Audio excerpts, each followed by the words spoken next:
Well, good evening, everyone, and welcome to the Leach Hall. My name is David Wilkinson. I'm Principal of St John's College, and it's a delight to be able to welcome you all and to welcome our lecturer this evening. Professor N.T. Wright is Research Professor of New Testament and Early Christianity at the University of St Andrews. Many of us know him, of course, as Bishop Tom from 2003 to 2010, when he was Bishop of Durham. He is most probably, well, I think not most probably, he is the most widely read scholar, New Testament scholar of our generation.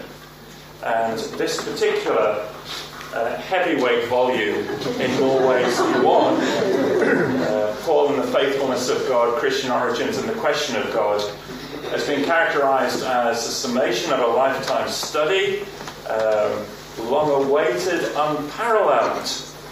Joel Green ran out of adjectives in trying to describe how good it was. And this is the fourth volume, of course. You can buy all 4 volumes this evening at a discounted price of £58.50. If you want the 4 volumes as hardback, they're just a little more expensive at £112.50. And if that's not heavy enough for you to take home and to read in the next week or so, then fresh off the press, in terms of the UK, Finding God in the Psalms, which tonight you can buy at £9. So £9 for that as well. And of course there are many other of Tom's books over on the book table. And we hope that at the end of this lecture and question and answer session you'll stay around and buy or reserve whatever it may be. This is being live streamed this evening, and so we welcome the people who are joining us via the web, and we will also be live streaming the question and answer time, just to make you aware of that. Rowan Williams says of this book, from the very first sentence, it holds the attention. Sir, we are delighted to have you. We are rapt with attention, and we await your very first sentence. Welcome.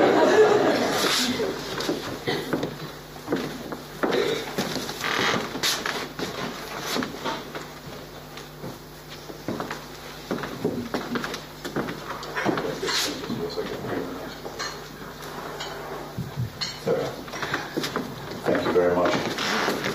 Many of my friends were the bane of my life for 7 years in Durham, and it turns out nothing has changed in that respect. David, thank you very much. It's very good to be back here, and back here feeling as though I'm on familiar territory, not only because of having worked in Durham, but I was on the council of St John's College for many years in the 80s and 90s, and so I used to come up here from Oxford and spend odd weekends here, and many a time I would be on the station platform in Oxford at 6 o'clock in the morning to get a train north, and I would think, why am I going to the other end of the country to go to a committee meeting? And I would get off the train in Durham and I would look across the valley and I would think, oh yes, that's why.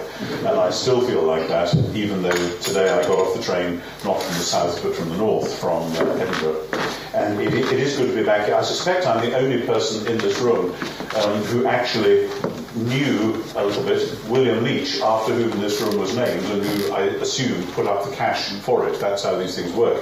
He lived in Morpeth, where I grew up. He was a builder, a famous man, and when I was a little choir boy in St James's Church in Morpeth, the rector used to take us up to William Leach's house on occasions for a barbecue, and I remember him cooking us hot dogs when I must have been, 8 or 9 or something. So a little bit of history, and I feel not ownership, but kinship. Yeah, it's nice to be back. Paul, yes, indeed. It was Paul's fault that, of course, that I left Durham 4 years ago, 3.5 years ago, and have devoted myself to getting back into the scholarly work and the exposition and so on. And this, I didn't expect the book to be that big, but that's what's happened. And I'm very grateful to SPCK for being here and organising all their elements of this, and indeed for their support over many years in publishing and distributing the various things at various levels that I've tried to do. But as I come here, being Durham and being me, and thinking about Paul, I am inevitably reminded, and some of you may have heard me say this before, I'm reminded of the bishop who said plaintively, everywhere St. Paul went, there was a riot. Everywhere I go, they serve tea. Well, it's just happened again. And why was there a riot? Acts tells us there were lots of riots. Paul himself doesn't actually say riots. Nevertheless, when we read the catalogue of the things that happened to him in 2 Corinthians 11, we think, yeah, that sounds like a few riots in there, beatings and imprisonments and shipwrecks and goodness knows what. Paul lived on the edge of at least 3 worlds. At least he moved in between at least 3 worlds, and those worlds were clashing and colliding for various reasons anyway in Paul's day, and Paul seems almost to have relished the fact that he was there and that he was making waves, and of course then got caught in those waves and storms. And he was particularly enabling and modelling and announcing and generating what I call in the first chapter of this book a world of difference. That's controversial because scholars have tried to put Paul firmly into this world or that world, into his Jewish world, into his Greco-Roman world, into his Greek philosophical world, into his Roman political world. And the more I see Paul, the more I see him being part of, and yet not quite part of, all those worlds, because what he is doing, it seems to me, and this is why I started the book this way, what he is doing is announcing and modelling a different way of being human, a different way of worshipping the one true God, a way which has generated and must continue to generate a different sort of community, which is why, or one of the reasons why, I started the book with Philemon. I kind of didn't want this just to be an ordinary book on Pauline theology. As far as I know, nobody else has started a big book on Pauline theology with a full dress exposition of Philemon. So it was kind of fun. And there were personal reasons for doing that as well, which I mentioned in the preface. But I contrast the letter to Philemon with a letter of Pliny. And if you read the book, you'll see how that goes. That Pliny, writing in a not quite the same, but vaguely parallel sort of situation, does it very differently. There are commonalities, but at certain key points, what Paul is doing, I have argued, is announcing and modelling and embodying a way which transcends the sort of social discourse which was going on at the time. A way which later, when he's summarising it, not later in his chronology, but later in the book I get to this, he summarises in terms of the ministry of reconciliation. Many other people have argued that reconciliation is one of the central key themes for Paul. I have picked that up and tried to develop that in ways which are perhaps a bit new. Not just reconciliation in the sense of humans and God, though that's vital and central. Not just reconciliation in the sense of, wouldn't it be nice if we could all get along, though of course that helps as well. He says, if it be possible, live at peace with all. But reconciliation as itself a sign that there is a new way to be human. And reconciliation which is then going to have to happen in costly ways in real communities. One of the reasons I love the letter to Philemon, not least having worked as a pastor for many years myself, is that it's all very well to have the grand theory. Yeah, we believe in reconciliation. But then suddenly, here is this young man, and here is this friend who lives up country, and they have to get back together, which is going to be extremely challenging and difficult for both of them. And Paul cannot simply say, oh yes, I believe in reconciliation now, you should just go and figure it out somehow. He actually wants to see that happen. So I start there because that then becomes a kind of a leitmotif, a theme which comes at various points throughout the book. And I actually use Philemon and Onesimus in a sort of metaphorical sense as representing different images of things that come together in Paul, or that I argue come together in Paul. Because, of course, for Paul, and for people who've worked on Paul in churches and in the scholarly world, there are all sorts of different issues, and part of the trick with Paul and studying Paul is to map out how those issues sit. 100 years ago, Albert Schweitzer mapped them out in terms of the two great themes that he saw in the scholarship of his day. Those who say that justification is central to Paul, those who say that being in Christ is central to Paul. And Schweitzer went the second way, and there's been an honourable stream of people doing that ever since. Famously, of course, Ed Sanders says, yes, participation is the centre of Paul, and though he doesn't actually discuss Schweitzer very much, it's clear that he's taken the same line.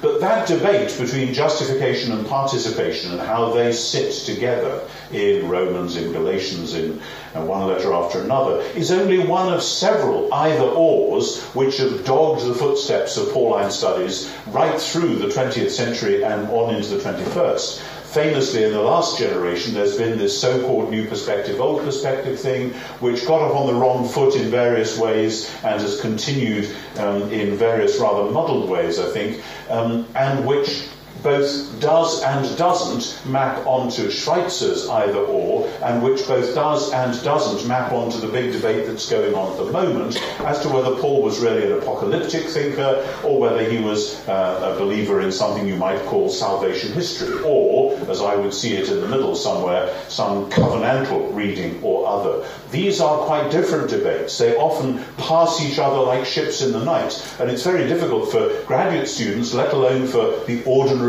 reader, that mythical character that we authors like to think we're writing for, the general reader or the ordinary layperson, whatever. Very difficult to get a handle on why these scholars are getting so excited about this question when you thought that those were the key issues, and so on. And there are other issues as well, of course, the Paul and politics debate.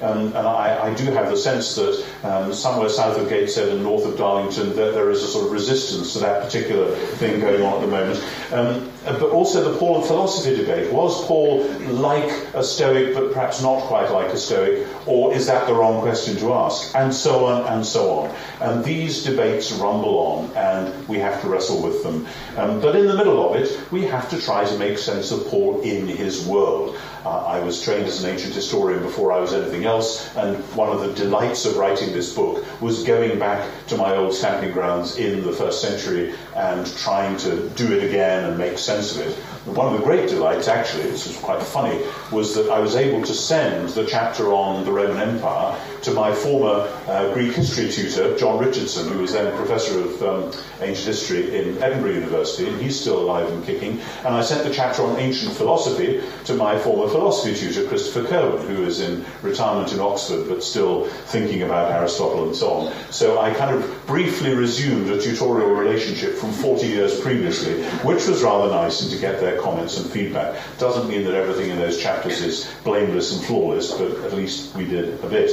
So Paul's three worlds, and the way the book works is in four parts, with Paul's three worlds, but actually four contexts. I'll say more about that in a minute, as like going up a step ladder, so that we have Paul, after the introduction, we have Paul's Jewish world, then Paul's philosophical world, mostly the Greek thought that he inherits, then Paul's religious world, and then Paul's political world. So we go up by steps, and that's part one, and then the great centre of the book, parts 2 and 3, is Paul's worldview and theology, and then we say, okay, if we've got that sorted, we come back down the steps the other side. What do we then say about Paul and politics, Paul and religion, Paul and philosophy, Paul and the Jewish world? And then we get to the conclusion. So the book forms a kind of deliberate chiasm to try to enable us to retain some structural control.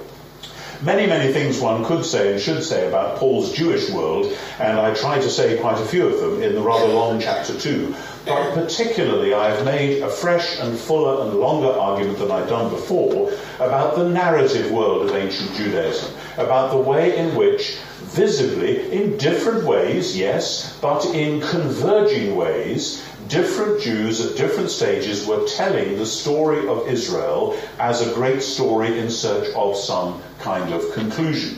This itself is controversial. It's particularly controversial when I insist that there were many people from different points of view reading Daniel 9, which says that the exile will not last for 70 years, but for 70 times 7 years, and they're wondering when that 490 is going to be up. And they're calculating that and trying to figure it out.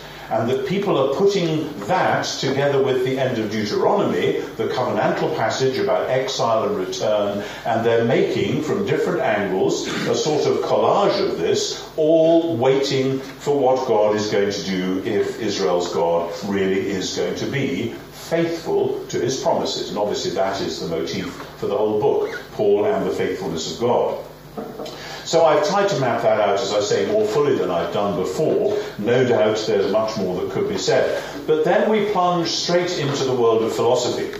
And one of the fascinating things about Paul, of course, is that he came from Tarsus. And Tarsus was one of the great centres of philosophy in his day, because when the Romans sacked Athens in the 80th BC, a lot of the philosophers from Athens, some of them went to Rome actually, but quite a few went to Tarsus and set up shop there. And Saul grew up in a world where philosophy was what people talked about on the street and in the pub and in the barbers and around. Philosophy wasn't an elite academic subject for a very few people who could understand very complicated sentences about abstract topics. It was the sort of thing that energized people in discussions on the street. And so I've tried to map out a bit of Paul's philosophical world and to look as well at one in particular, the Wisdom of Solomon, a Jewish reaction to, engagement with ancient philosophy as a model of how at least one Jewish writer roughly contemporary with Paul is going at that.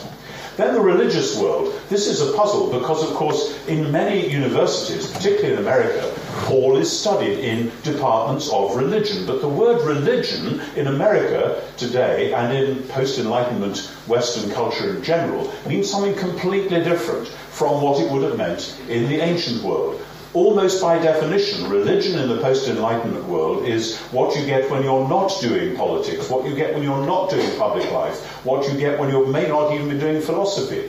It's this private spirituality, or how you construct a world with a god or something like that in it. And that's simply not how religio worked in the Roman world, and it's not what was going on in city after city in the Greek world, in whether it's Athens or Ephesus or places in Egypt or wherever. Religion there was a matter of saying, here we are in this community.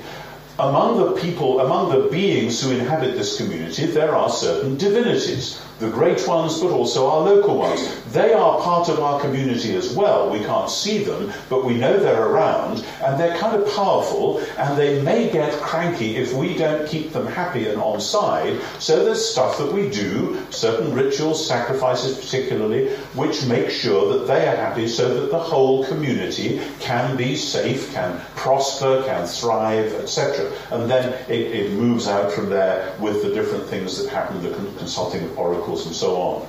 That's very different from the way people see religion today. So when people study Paul in departments of religion, I often think actually that's a category mistake, because what we in the post-Enlightenment world mean by religion was something that Paul didn't know, because it didn't exist in his day, that etiolated modern idea of religion. And actually, if we were to study Paul in a department other than theology in the modern university, make a lot more sense to study him either in the philosophy department or in the politics department.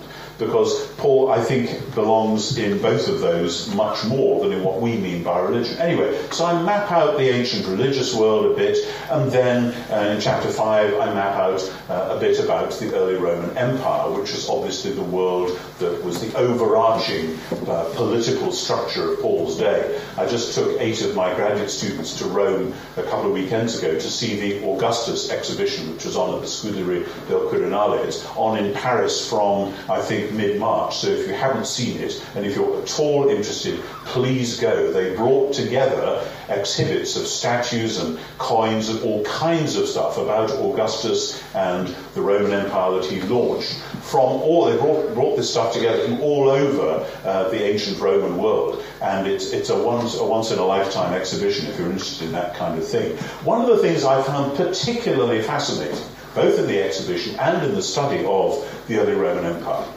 is the way in which under Augustus, you have these court poets like Virgil and Ovid, and you have the historian Livy, and you also have Horace, who wasn't exactly a court poet. Augustus wanted him to be, but he preferred to live on his farm. But they're all writing about the fact that we've had this great long history, 800 years of this wonderful place we call Rome, founded by the gods through either Romulus and Remus or Aeneas or somehow both. They tell both stories, of course. But this 800-year-old story has gone on and on through all sorts of twists and turns, and suddenly, to our delight and surprise, it has reached its great climax in Augustus.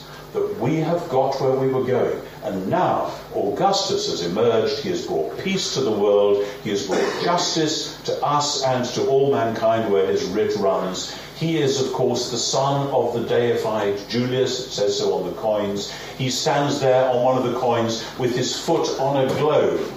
And to anyone who tells you that in the Roman world they thought the earth was flat, just tell them to go and look at Augustus's coins, because it looks like a sort of a football that he's got his foot on. But you get the point. He is the Son of God, he is the Saviour, he's the Lord of the world. As a result of this great long story, just at the same point when some people, like 100 years later, 4th Ezra, are telling the story of Israel reaching its astonishing climax when the Lion of Judah comes out of the forest to attack the Roman eagle. How come these two stories were going on side by side? Did one influence the other? I don't think so. I think Paul, if we put this question to him, would have said, go and read Galatians 4:4, when the time had fully come, when the chronos had reached where it was going, with all sorts of twists and turns, because, of course, the Roman climax was not what people had expected at all. The reason Julius Caesar got murdered was that he was becoming too much of an autocrat. And the Jewish climax, if that's what it was not what people expected at all. It was anything but a smooth progress up into the light. It was twists and turns and darkness and gloom, and then suddenly a new thing breaking in. Rather like Augustus was a new thing breaking in. Anyway, that's Paul's world. Paul lived in that swirling confluence of different cultures, different ideas. And the question which I wanted to ask above all when I went to Princeton 5 years ago on sabbatical to write this book, it took me a lot longer than the sabbatical, but still, was, if we look at Paul's worldview, what are the central symbols? We know what the symbols were of Judaism, the temple, the Torah, the things you do, circumcision, Sabbath, food laws, etc., which instantiate your adherence, your membership in this community. You marry in endogamy. You do certain things, you don't do other things, which say this is who we are. These are the visible cultural symbols of the community that Paul grew up in. Granted that Paul didn't embrace any of those in the way that as a Pharisee he had done, what were the central symbols of his worldview? And the answer that I came to, rather to my own surprise, and I expound this is the main chapter of part 2 of the book, is that it's the church itself which is the thing which you see on the street which says, this is who we are. The church as a united and holy community. Now, in a sense, this is still a very Jewish idea. As some scholars have pointed out, you can't say Paul abandoned all Jewish ideas because he still believed that there was one God and that you had to give up worshipping idols if you were going to worship and serve this God. It's a deeply Jewish perspective, and Paul jolly well reaffirms it, even though he made nuances then what you do about food offered to idols or whatever. But Paul retains this idea. And so this is why reconciliation is important, because there aren't any other symbols which are marking out this community in the way that the Jewish community was marked out. It's marked out because it's one community, neither Jew nor Greek, slave nor free, male and female, and one community which lives in a particular lifestyle which says this is the new way to be human.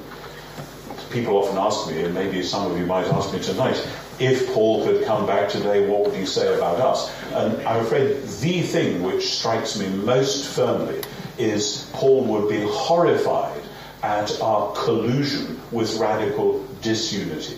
For him, that would just be absolutely basic, that this has got to be one community and you just can't pull it apart. Is Christ divided? Memerisai or Christos.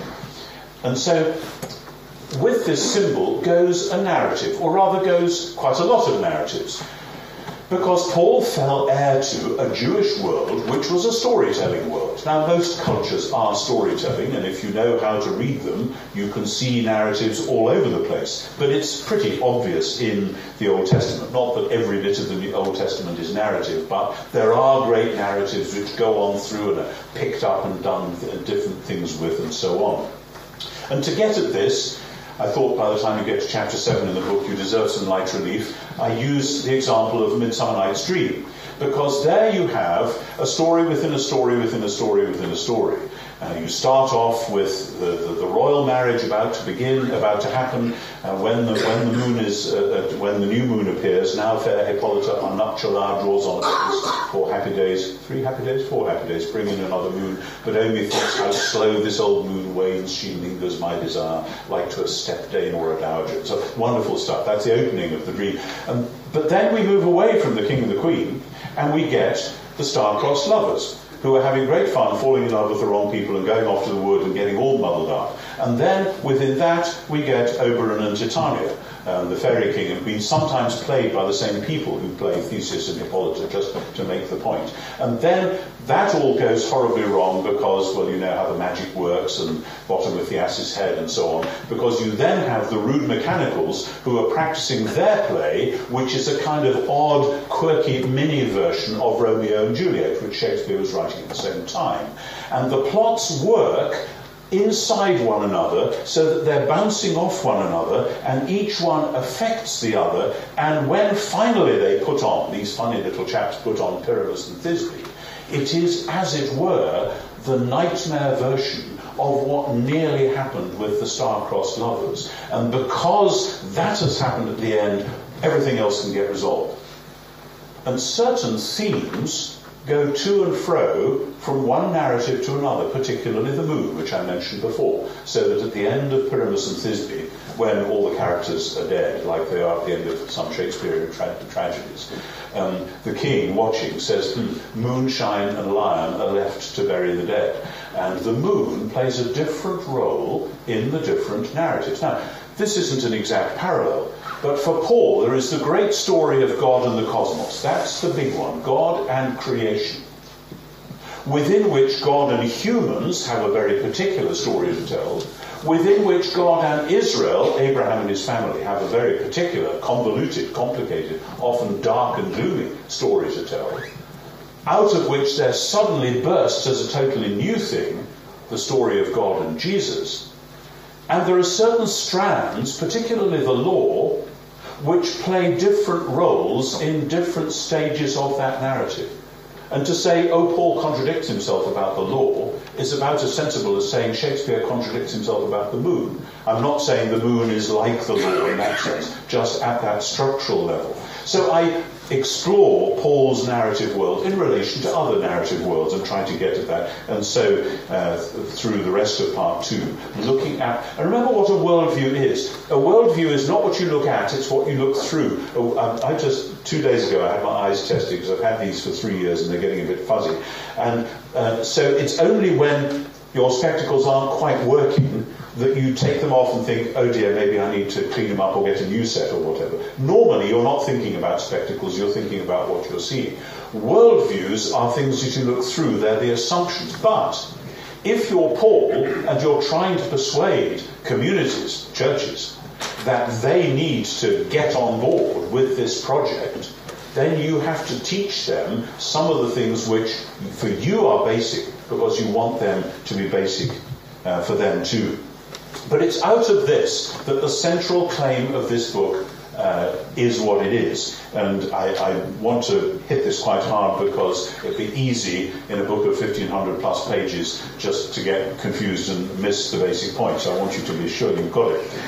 Especially at least one of you I know is writing a review of this book, so let's be clear on this. Why does Paul do something that we could call theology? What is this theology? We use the word theology very fuzzily often. The central thesis of this book is that this worldview which Paul has, this united community living by this story, answering questions in these ways, etc., This worldview isn't going to stand up unless you provide something to help it stand up. It doesn't have the symbols of Judaism to help this community be what it is. It doesn't have the symbols of paganism. It certainly doesn't take on the symbols which help other people's worldviews to stay in place.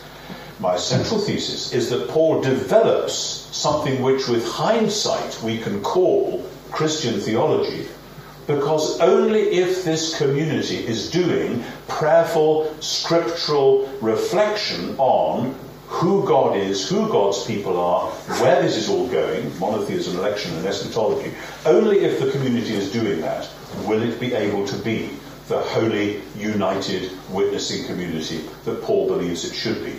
And if you want to see what happens, when a community stops doing theology like that, you only have to look around the modern Western world. When theology sinks down and becomes a private hobby for a few people who like talking about abstract stuff, you can whistle for unity or holiness or a strong witness. That's how it works, sadly. Theology then has to become a way of life. Here's the thing. You know that saying, give someone a fish and you feed them for a day, teach someone to fish and you feed them for life. For Paul, it's not enough to teach people true doctrines. He wants all Christians who can possibly manage it to learn to think for themselves. He says in 1 Corinthians 14, don't be grown up in evil, be babies when it comes to evil, but in your thinking be grown-ups. And in Romans 12:2 he says, be transformed by the renewing of your mind. And this is a challenge not to a few little elite people here and there in odd institutions, but to the whole community of the people of God. Theology itself has to become a way of life. Prayerful, scripturally reflective study of and discussion of and working out who God is, who God's people are, what it's all about. Now, I take those categories because these are basic to Jewish theology. Jews don't characteristically do theology the way that the Christian church grew into doing. And there's good reasons for that. They had the Torah, they were told how to worship God, get on and do it. However, if you say to Jewish thinkers from quite early on, right through to the present day, what are the basic things that you think about nevertheless? They will say monotheism and election. Those are the big ones. One God, one people of God. But if you've got monotheism and election, you are bound to get eschatology, because if there is one God, and if Israel is God's people, then the story can't be over yet. Something is wrong. It doesn't look as if Israel is the one people of the one creator God. Therefore, monotheism plus election equals eschatology. Now, the central proposal then, part 3 of the book, which is the longest of the 4 parts of the book, the central proposal is shaped by those 3 categories. This is quite different from what most Pauline theology proposals do, because most Pauline theology proposals take their cue from the Reformation emphasis on soteriology, so that older books often had God, man, it was always man, God, man, sin, salvation, justification, and then Christology to back that up, and then somewhere towards the end, if you were lucky, church and ethics and so on, usually kept in a sort of sanitized compartment in case they leaked back and corrupted the pure justification theology that you find en route. And it just seems to me that's a deeply un-Jewish way of going about it. And I'm not blaming the reformers for this. I think actually the problem goes way back into the 13th and 14th centuries. We can talk about that later if you want. So I thought, as a thought experiment, some years ago, this is before I started writing this book, what would happen if we took those basic Jewish categories and ran them at Paul? And the answer is, this is the summation of part 3, that we can understand every last bit of Paul's theology. Big claim, I know, but let's try it. In terms of those 3 categories, monotheism, election and eschatology, each one of them reworked around Jesus and around the Spirit. So monotheism, rethought through Jesus and Spirit. Election, rethought through Jesus and Spirit. Eschatology, rethought through Jesus and the Spirit. That is chapters 9, 10 and 11.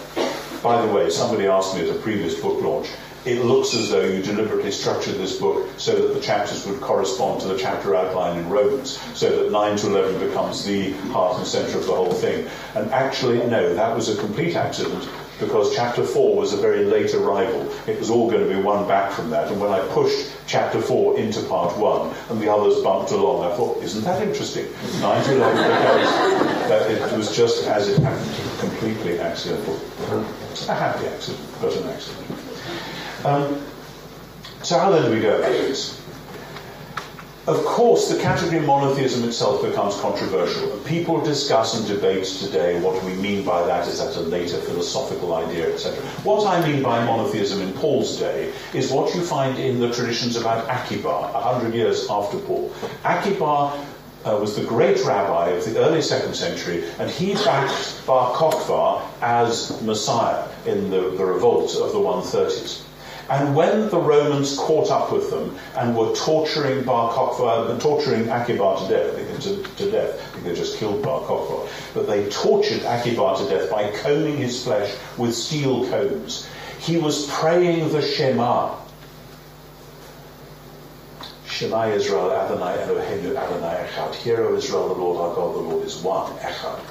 And his disciples, watching in horror, said, Master, how can you pray this at such a time as this, when they're killing you? And he said, all my life I have loved him with my heart and my strength, and I have wondered what it would mean to love him with my life. And now that I have the opportunity, am I not to take it? Wonderful man. And then he died with the word Echad on his lips. That's what monotheism looks like. A monotheism, it's not a dry, abstract, philosophical, oh yes, we think there may be just one God, whatever. It's an utter commitment. When they talk about people praying the Shema, they talk about so-and-so is taking upon himself the yoke of the kingdom of heaven. It isn't, I happen to be putting a tick by this philosophical category. It's, I'm signing on in allegiance to and service to the one God. So that, I think, is the heart of what monotheism. Look at 2 Maccabees 7, a couple of hundred years before Paul, and you see the 7 brothers who get killed by the Syrian king and their mother. And they are constantly talking about the one God and resurrection and being loyal to this one God. This is what monotheism means. It's a fighting doctrine. Because there is one God, and so the wicked pagans are out of line, and even if they're coming to get you, this God will look after you. And so in chapter 9, I have argued that Paul rethinks monotheism around Jesus and the Spirit. You can see this most clearly, and I'm completely unrepentant about this despite some pushback, in 1 Corinthians 8:6, when Paul, in a context which demands an exposition of monotheism, what it's going to mean on the street, he revises the Shema itself in such a way as to find Jesus inside it. He doesn't bolt Jesus on to his picture of God outside. He takes the classic Jewish picture of God and finds Jesus within it. For us, there is one God, one Lord. The very words you find in the Septuagint of Deuteronomy 6. And his theos, his kyrios. Paul says, for us there is one God, the Father, from whom are all things, and we to him. And one Lord, Jesus Christ, through whom are all things, and we through him. And if you know your Hebrew Bible or your Septuagint, you stand back and you say, oh my goodness, this is monotheism, but it's monotheism with Jesus inside it. Same thing in Colossians 1, same thing in Philippians 2, same thing in many, many passages, which explains, by the way, why Paul can often take passages from the Septuagint in which Kyrios clearly is the translation of Yahweh, Israel's one God, and Paul can apply those Yahweh passages to Jesus himself in full knowledge. I and others have argued as to what he's doing. But there's a particular theme. By the way, I was expecting pushback on this book from certain quarters on the doctrine of justification and so on. I didn't expect a barrage, which I've had the last few weeks, from one or two people, precisely on Christological monotheism. There are some staunch Unitarians out there who can't stand the thought of anything like I've just said. And so I've been having some interesting email discussion with them. You'd be surprised.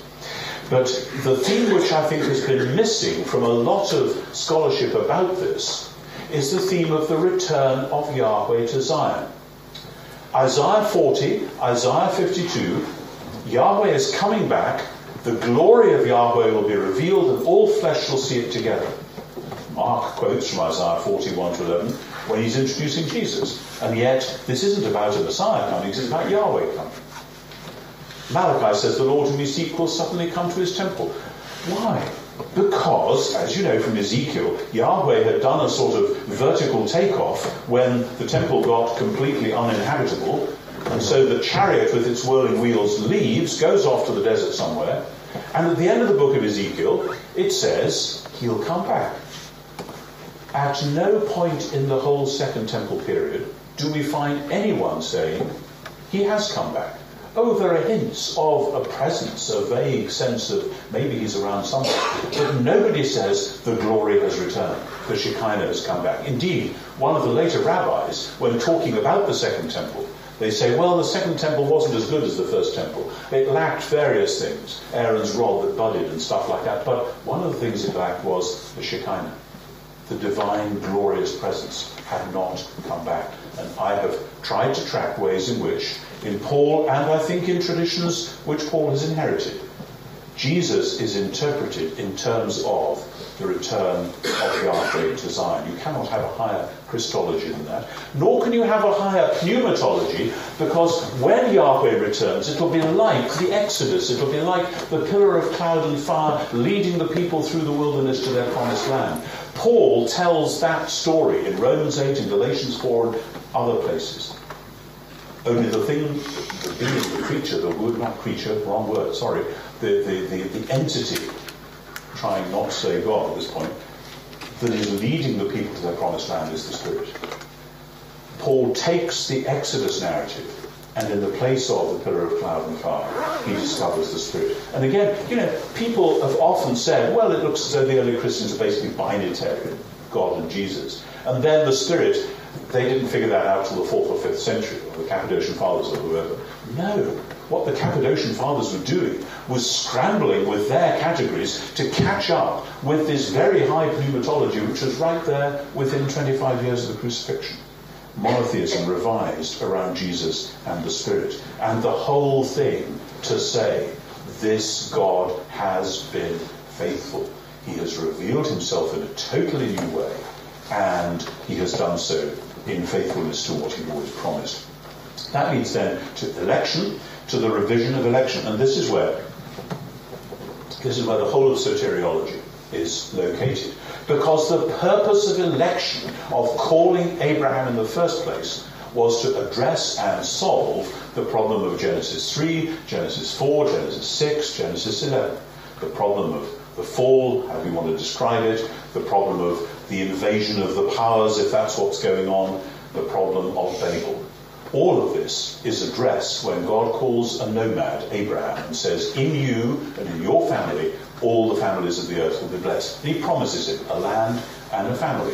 What happens to those promises? In some Christian theologies, they're left behind entirely. For Paul, I've argued as strongly as I can, they are fulfilled, albeit extremely paradoxically, in an unexpected, shocking, different sort of way. So that it isn't just a nice, smooth line from Abraham and, oh yes, we finally get Jesus. No, certainly not.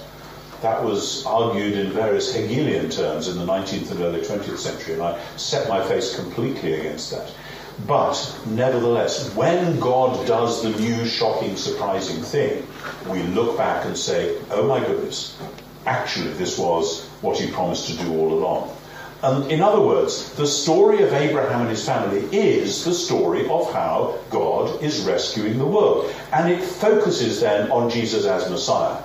Jesus as Messiah, astonishingly, has not played a big role in many constructions of Pauline theology. People think that Christos had just become a proper name.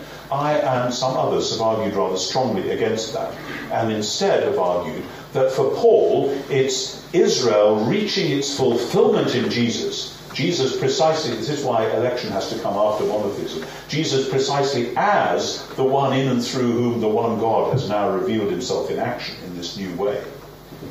Jesus is the one who has been faithful to the commission which God gave to Israel. For those with ears to hear and memories for texts, this is the line that goes from Romans 3:2 to Romans 3:22, but ask me about that later if you want.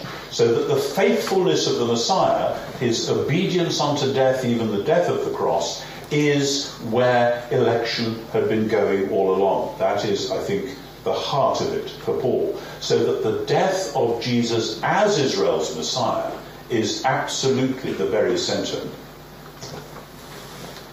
But having said that, election then works not just by redefining it around Jesus as Messiah, but by redefining it through the Spirit. And this is where the doctrine of justification comes in.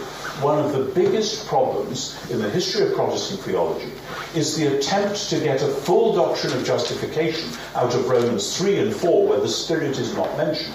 Because in fact, if you want to get the full thing, you need to carry on through Romans into Romans 5 to 8, where the Spirit plays a massive role, because actually it's all part of the same argument, as you can tell from the summary of justification in 8:31 to 39.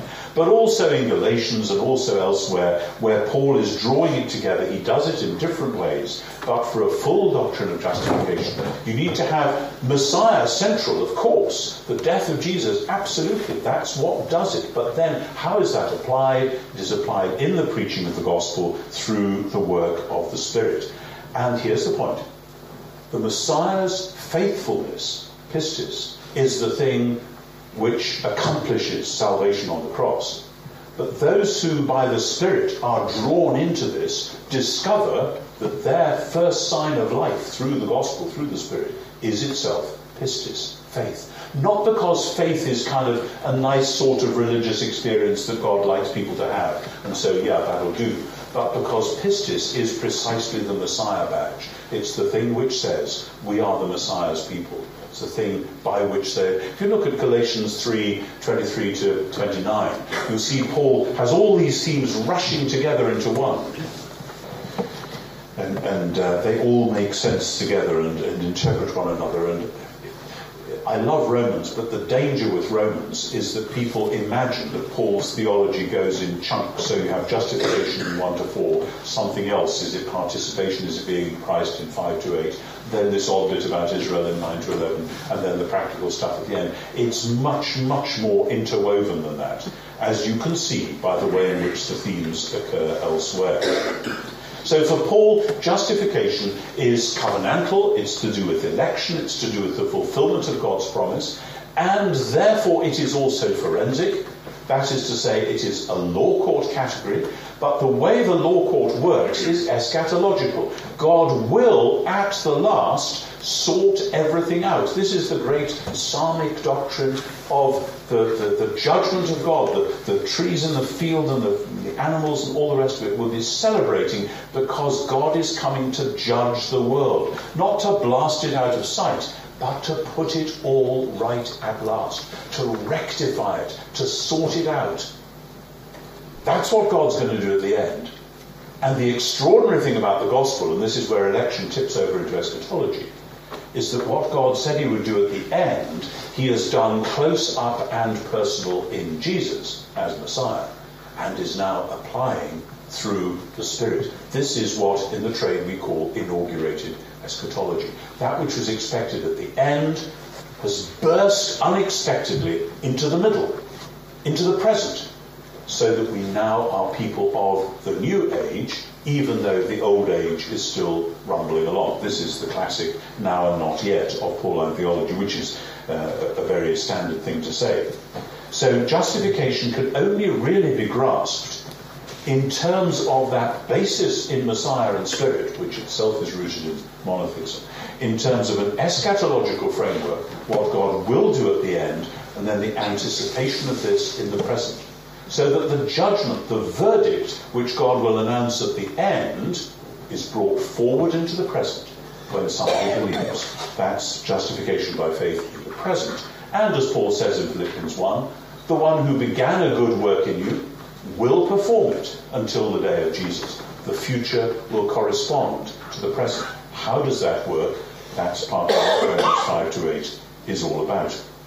So we need to have Messiah and Spirit as the redefinition of election if we're to frame justification in a way which actually works. And once you do that, the old Schweitzer antithesis between forensic categories and incorporative categories are simply transcended. They work together. They are not to be privileged one over the other. They belong together, and some of the other antitheses that I mentioned before, apocalyptic and salvation history and all that, I think the same thing happens. Then, eschatology. In chapter 11, I argue that Paul has taken the classic elements of Jewish eschatology, resurrection would be an obvious example, and has rethought it around Messiah and Spirit. So again, but not only resurrection, the day of the Lord has become the day of the Lord Jesus, and so on and so on. And there's all sorts of things to be said about that. One earlier reviewer told me off for not saying enough about the second coming. And I thought, well, actually, I've written quite a lot about it in the past. Did you really want this book to be 1,900 pages instead of 1,500? It's there. Of course, it's important. But one of the really interesting things to me about the second coming in Paul is that it is the Christologizing and pneumatologizing of ancient Jewish traditions precisely about Yahweh coming back to sort it all out. And, of course, for Paul, it isn't about Jesus coming back to scoop people away from this world and take them off somewhere else, because the whole point of this is that it's about new creation. It's not about the abandonment of creation. It's about the redemption of creation. Our citizenship, says Paul, is in heaven. And many, many sermons have been picked up from that and have said, there we are, so one day we will go back and be with him in heaven. That's not how the language of citizenship works in Philippians 3:20 following or anywhere else. A lot of people scattered around northern Greece, central Turkey, all over the place, were Roman citizens in Paul's day. The reason they were living where they were was that they were mostly people like military veterans and so on, and Rome did not want them back in Italy, thank you very much. Italy was already overcrowded, Rome had a food problem, had all sorts of problems, and so they may be citizens of Rome, but they are colonizing northern Greece, southern Turkey, wherever it may be. They are there to bring Roman rule, Roman style, Roman customs to that wider world. When Paul says our citizenship is in heaven, he doesn't go on to say, and we will be going back there. He said, Jesus will come from there and change our lowly body to be like his glorious body by the power which enables him to subject everything to himself. Echoes there of Psalm 8, Psalm 2, Psalm 110, very important psalms for Paul.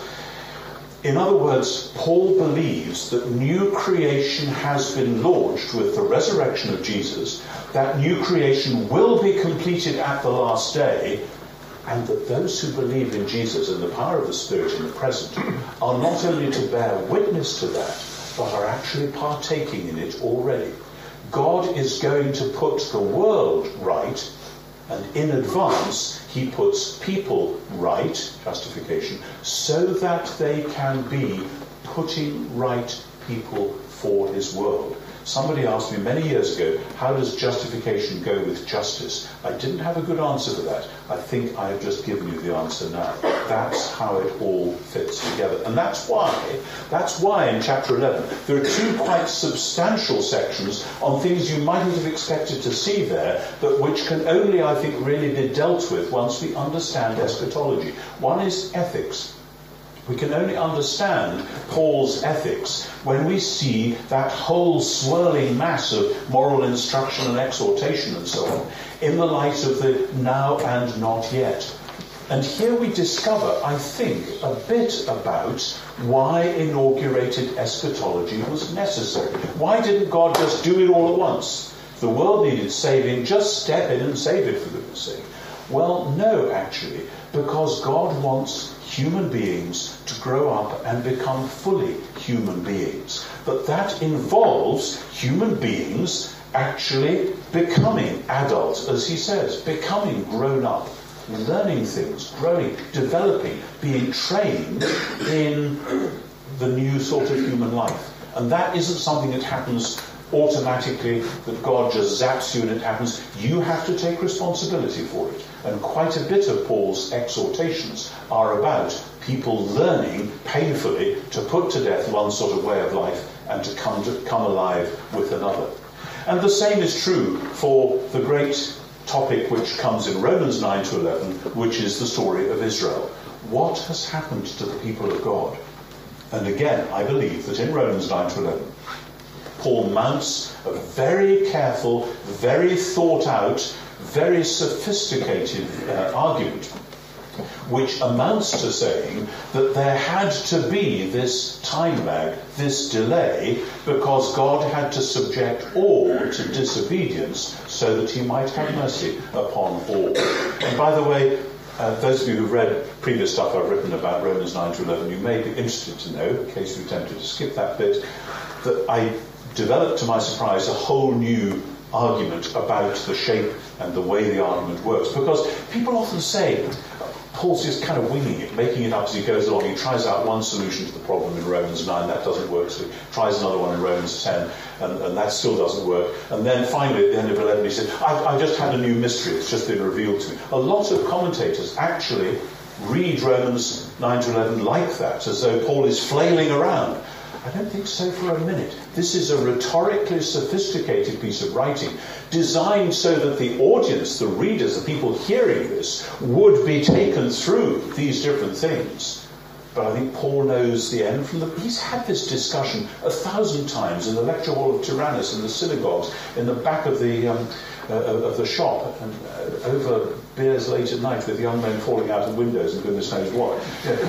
Paul knows exactly where he's going with this, but he has crafted a very intricate and well put together argument in order to say, actually, even this tragic thing which I still weep about and pray about, even this we can now see was part of the long purpose of God. So part of the Christological and pneumatological redefinition of eschatology is to understand what God has been doing with Israel. So that's part 3 of the book, the substantial thing, and I'm nearly done, and the book is nearly done at that point.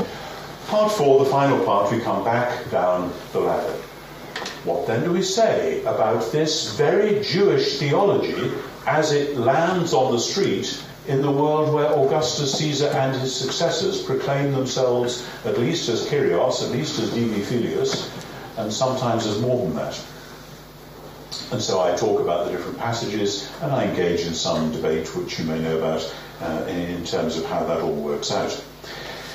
There's been a lot of toing and froing on this, and it was quite a fad for the Paul and politics thing 20 years ago when I first got interested in it.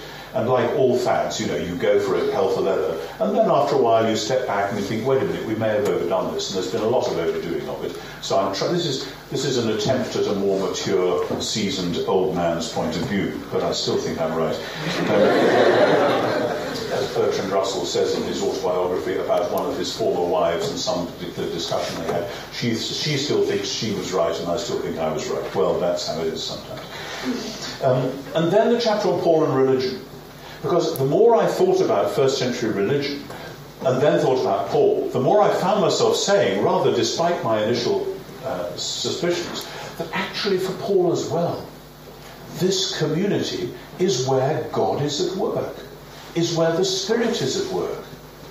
And we do what we do. We break bread, we baptize one another, we do this, we do that, because this is expressive of and constitutive of us as a polis, as a community, as a people who, instead of having the image of the emperor on our coins or the image of the emperor on statues in our marketplace, we have the image of Jesus himself, renewed in knowledge according to the image of the Creator, and we have it in one another.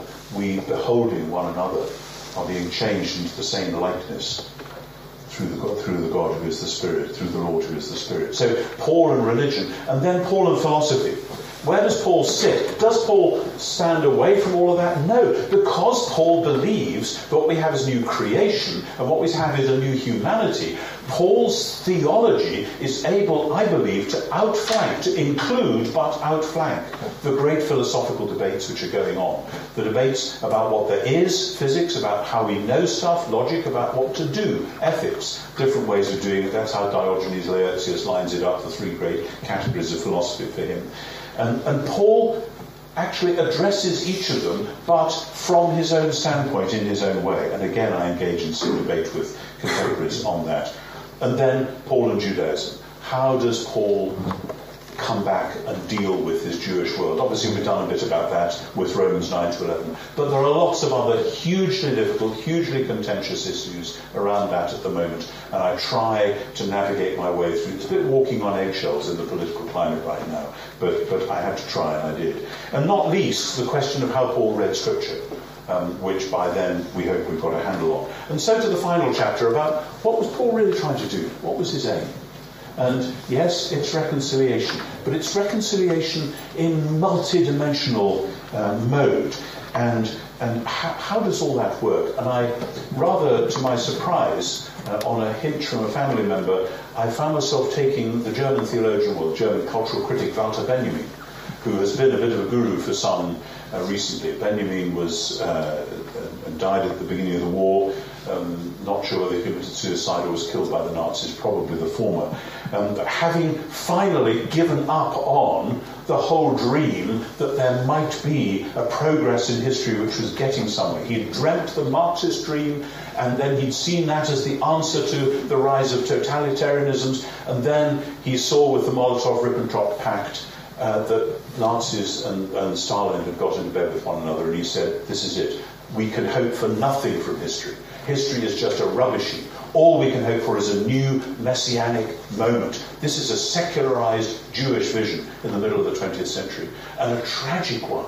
And the more I read Benjamin, the more I started to think about his namesake, Saul of Tarsus, who was from the tribe of Benjamin, wrestling in the middle of the first century with the rise and fall of empires, with the hopes that were dashed, with the longing for a messianic moment. And all sorts of stuff came out of that. And I hope, maybe you might even just skip the odd bit earlier on, but I hope you will read the last chapter, because I think all sorts of things come rushing together.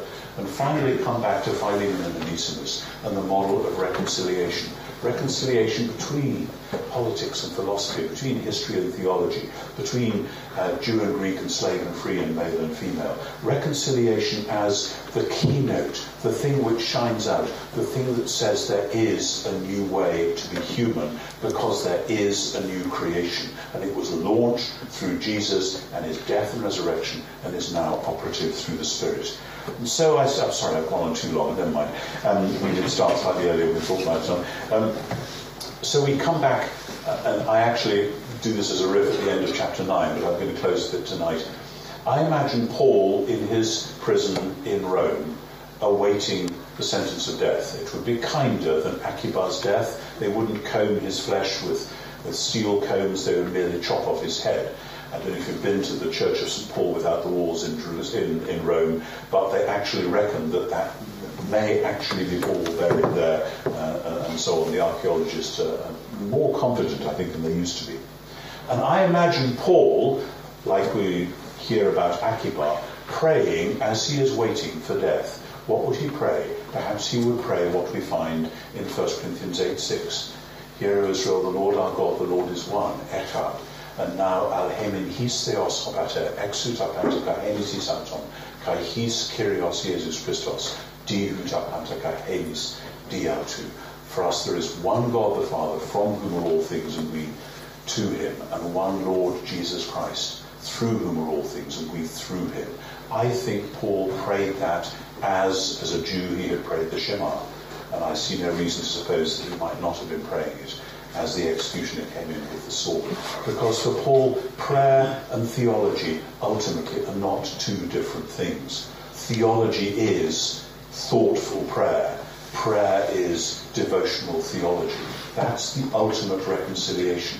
And if this book teaches the next generation nothing else, it would be nice if it taught it at least that.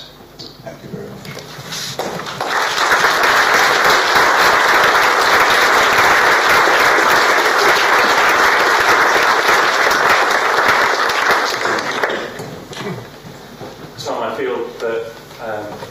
I've been racing very quickly up those steps and then racing down the other side, and I'm almost breathless with it. But you did give us just the occasional, you might want to ask later, or you might want to push back on this. Now's the time for us, just for a little time, to have some conversation, questions, or comments. Who would like to start us off?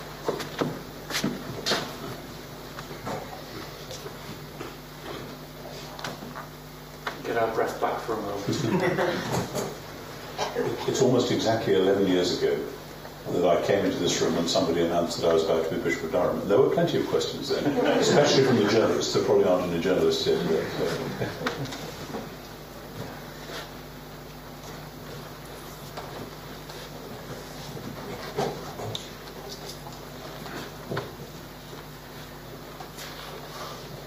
Can't believe I shut you up. Yes. I wonder if I could get you to say a little more about the way you just ended. For prayer and theology are two different things. Prayer is devotional theology. And that phrase, devotional theology, is begging for something to happen. Sure. I mean, take as an example again, Romans 9:11. One of the things that I think is going on there is that I think Paul very deliberately begins and ends that very carefully crafted, rhetorically structured piece with prayer. Begins with a lament, he ends with praise. Where have we heard that before? Well, try the Psalms. A lot of Psalms begin with lament, end with praise. It seems to me Paul has deliberately structured one of the most densely theological arguments in such a way as to say this all happens inside a psalm, as it were. That's the kind of thing I mean. 1 Corinthians 8:6 is another example because it seems to me that is so clearly a prayer. And I think it hasn't stopped being a prayer because Paul has made it a theologumenon, but it does become a little theological nugget because the rest, I think, of 1 Corinthians 8 through 10 is expounding what it means that monotheism now has a Jesus face. Because at the end of 1 Corinthians 10, he goes back and quotes from Psalm 24, the earth is the Lord's and the fullness thereof, in order to say we are monotheists, not pagan polytheists, therefore actually you can eat whatever you like because it's all God's creation, as long as you give God thanks and as long as you don't flirt with the idols by going into their houses on the side. But the whole thing is monotheism reshaped around Jesus. So it starts with prayer, but the prayer then frames and issues into theological and practical reflection. And it goes the other way too, and so one could go on. And of course, as we know, letter after letter, Paul tells them up front what he's praying for, what he's praying about in relation to this particular audience, and then, this is commonplace in Pauline studies obviously, much of the rest of the letter can often be read as an expansion, a filling out of that original prayer, so that when he comes back and then says, the grace of the Lord Jesus be with your spirit, or whatever, this isn't just a little sign-off, it's actually a way of drawing all that down to the key thing, which is, of course, God's grace. So it's that sort of thing that I mean.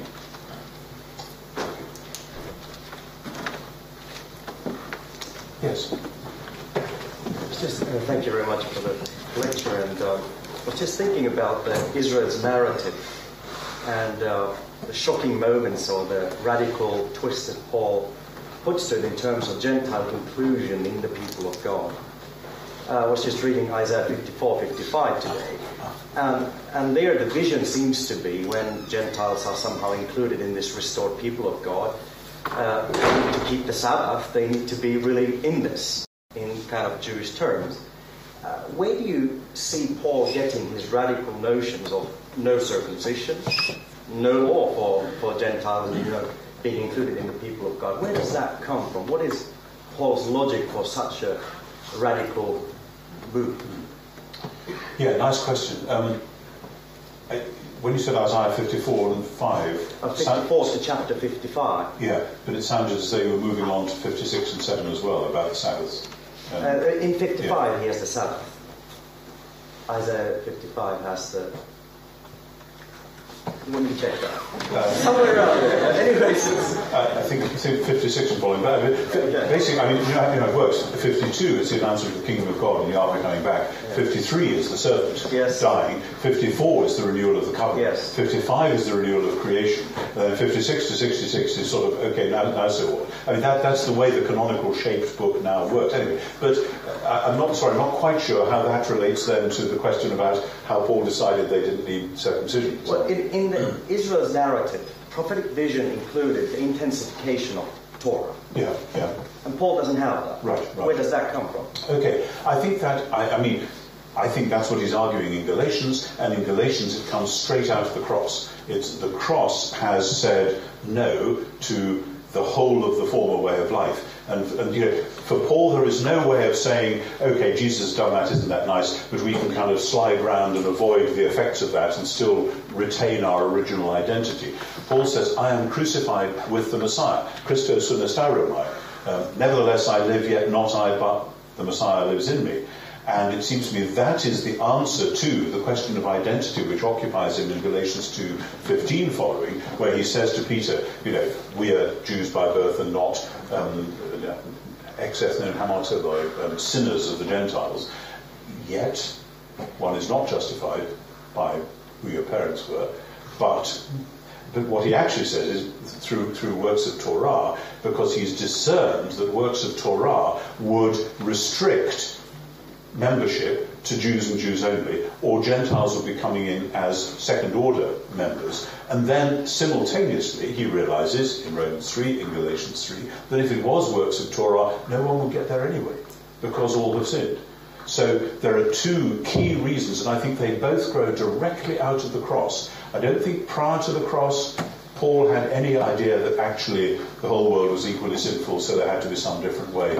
I didn't talk about this evening because it's one of the many things that got skipped over, but I think this goes with the critique. See, one of the problems in post-Sanders scholarship on Paul is, does Paul's analysis of the plight of humankind come before his vision of the solution? Did he start off with the plight and perceive Jesus as the answer to it? Or does the cross generate a new vision of the plight of humankind? I think it's both. Paul the Pharisee knows that something is radically wrong with the world.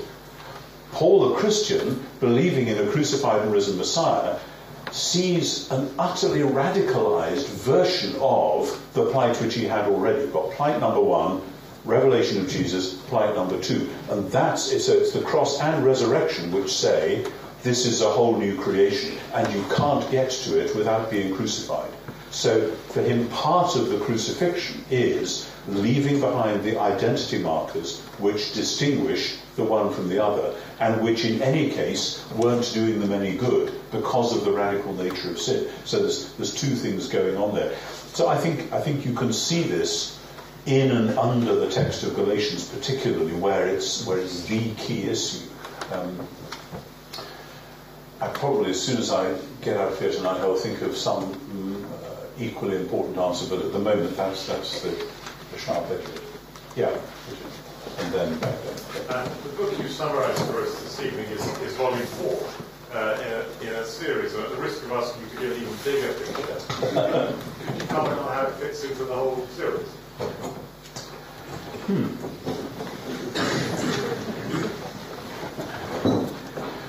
The short answer would be wearily, I think. I originally, long time ago, I wanted to write a book about Jesus and a book about Paul. I discovered, when I was on sabbatical in Jerusalem in 1989, there's a lot of the introductory material for both of those books, not least the methodological introduction about the nature of worldviews, the nature of narrative, the nature of how we do literature and theology together, etc., that was common to both, and that it was getting too big for either of them, so it got all put into New Testament People of God. So that was designedly the sort of foundation, the launching pad, as it were. And then the book about Jesus naturally followed from that. And what I've tried to do with the book about Jesus and the book about Paul is to run this worldview model and then to say, in the light of that, how does the theology work out? And this is a thought experiment. It's kind of a lifelong thought experiment. It's been fun. And I have found that enormously illuminating. I know that some colleagues, both in biblical studies and in systematic theology, can't stand the worldview ideas, just like some can't stand the narrative actantial analyses, which I still find both interesting and helpful. Okay, sorry guys, that's just the game I'm playing right now.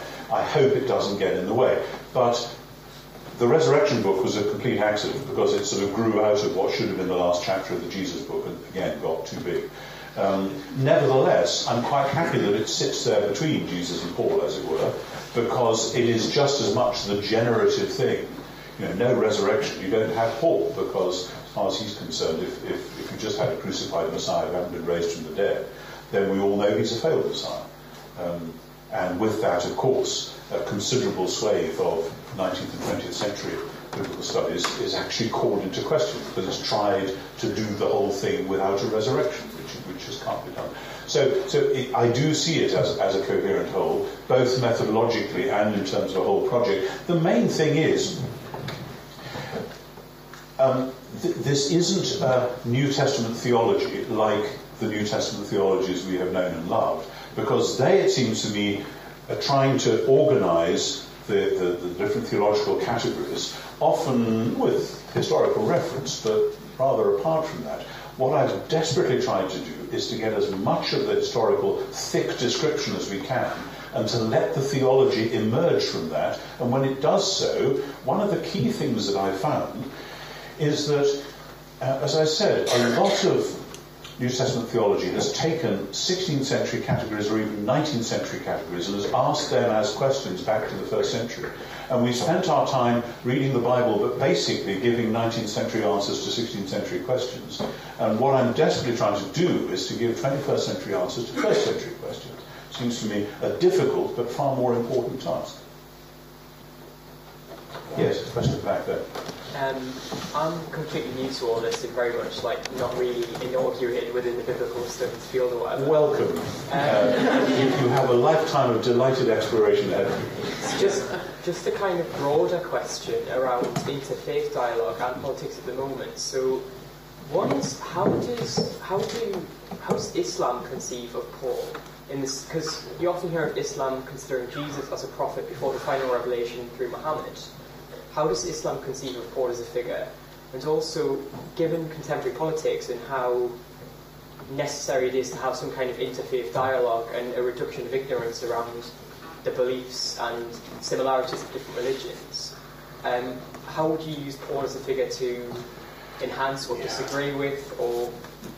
Great question, thank you. It's interesting, I did a totally different lecture a few nights ago in St Andrews on science and faith, actually, and there was an almost identical question there. It's obviously a question which is out there and very, very important in terms of where we are right now, and especially over the last decade, obviously, in the Western world, ever since 9/11, everyone is sort of, oh my goodness, what went wrong, how do we address this? I'm not an expert on Islam, I'm not an expert on the Quran. I have taken part in various Christian-Muslim dialogues. I've taken part in various three-cornered Christian-Jewish-Muslim dialogues, trialogues, whatever they are.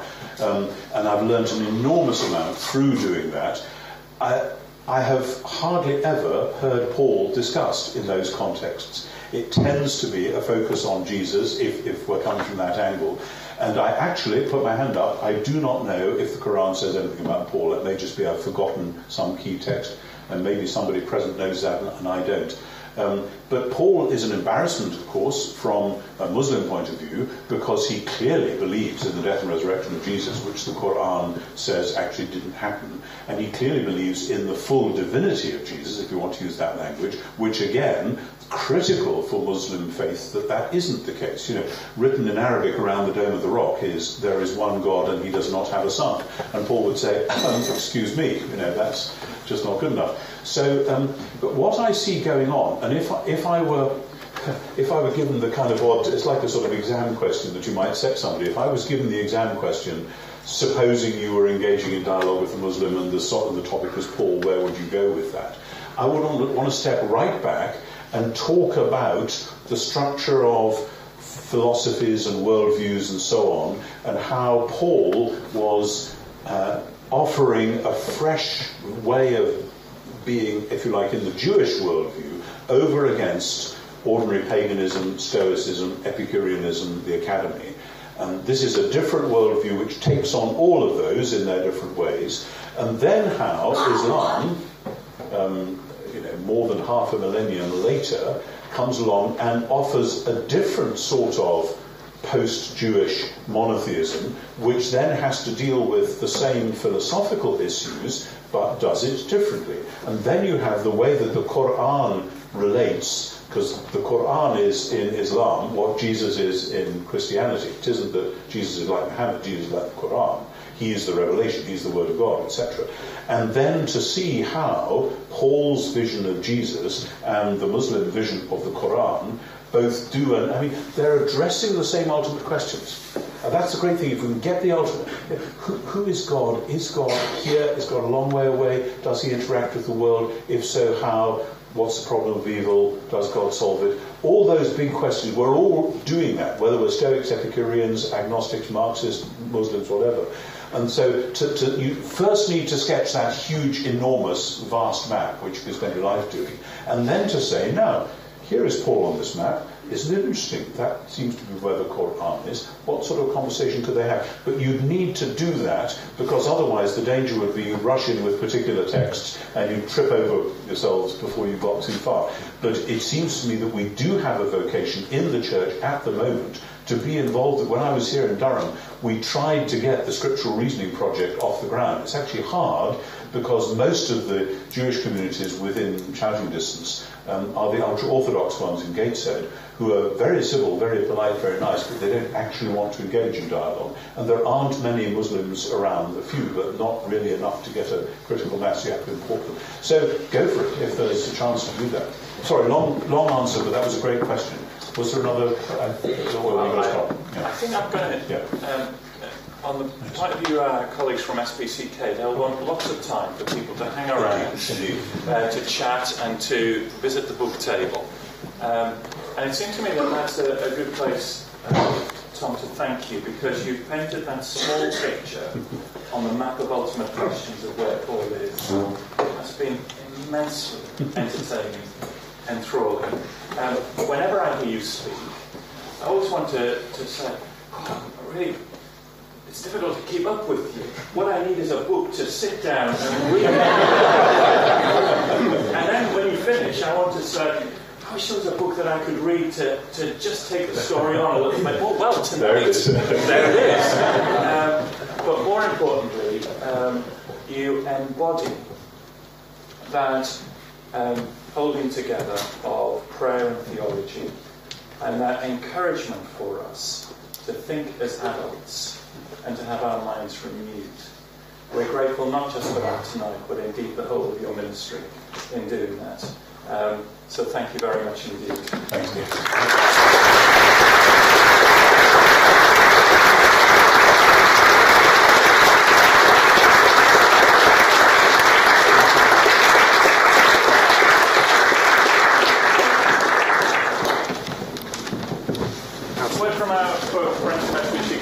Just a very brief word. I'm Raymond from SPCK. I'd like to thank David for hosting this evening and Dr. Tom for giving us this evening. I'd also like to thank Richard and Liz and Leslie, who are here with a bookstore from Durham Cathedral. There is a 10% discount on the books here tonight, and I'm well aware that you can probably get books more cheaply through internet sellers. But if you buy books through the bookstore, you are supporting the work of the Cathedral Bookshop. Thank you very much.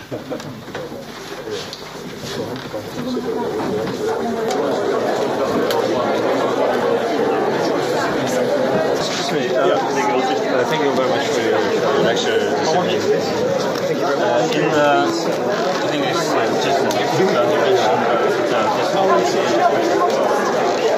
It's not the muscle coming out. I